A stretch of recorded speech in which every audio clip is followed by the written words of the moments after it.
So it's an important conference for the whole world. So COP26 will take place from the 31st of October until the 12th of November in the city of Glasgow in Scotland in the UK.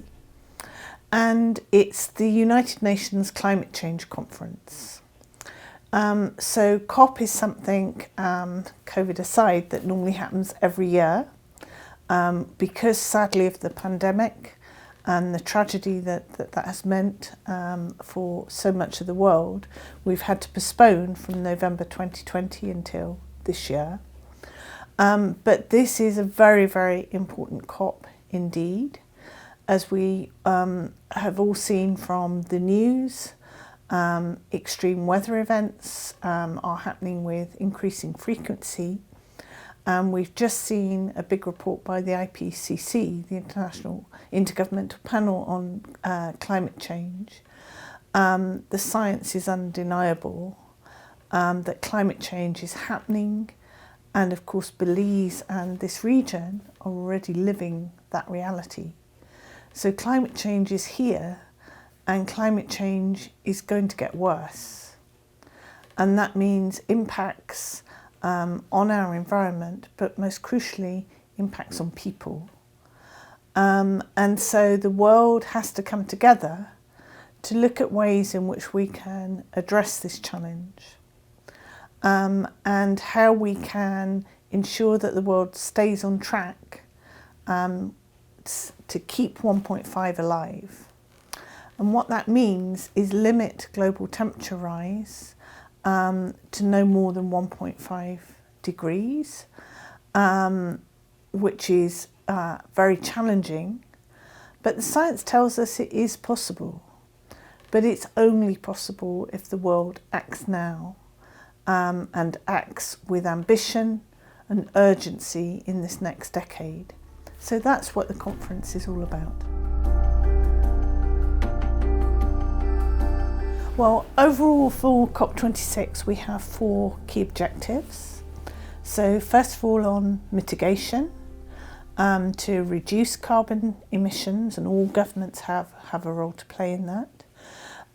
Secondly on adaptation and resilience, and connected with that is the whole theme of nature. Thirdly on finance, and I'll come back to that. And then also to promote international collaboration to take forward the framework of what's called the Paris Rulebook, by which we can make progress on all these issues. And so my role as regional ambassador is to talk to governments, to talk to business, to talk to civil society groups about all of these issues and why COP is important, and particularly to encourage countries to act, and to act now. So obviously my visit's only just started, but first of all I'm very honoured and privileged to be here, and thank you very much for the warm welcome to Belize.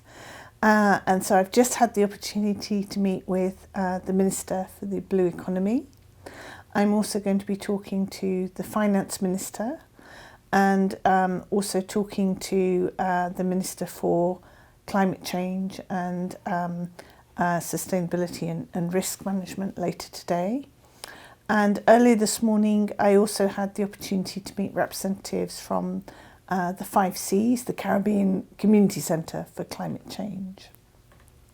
So as always, my visit is too brief, and I'm sure there's many more people and organisations it would be helpful to meet, but it's been very important to be able to travel here and to talk to people face to face.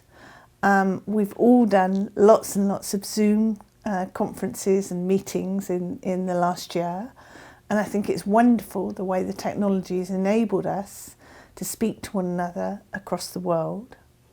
But there's nothing like actually being able to be in a country, to understand more about the issues and challenges, and to meet a much wider range of people than can just be in a Zoom meeting. So already I found our discussions really invaluable, and it's helped build my understanding of this country and this region.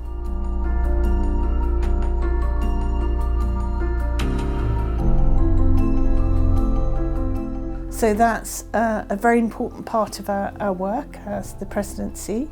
Our role is to be a neutral host and to bring countries together from all across the world. But what's very clear, as I say, that climate change is happening, and it is affecting some of the most vulnerable countries and vulnerable communities, and there is a disproportionate impact. And so we very much want to address that balance between mitigation and adaptation.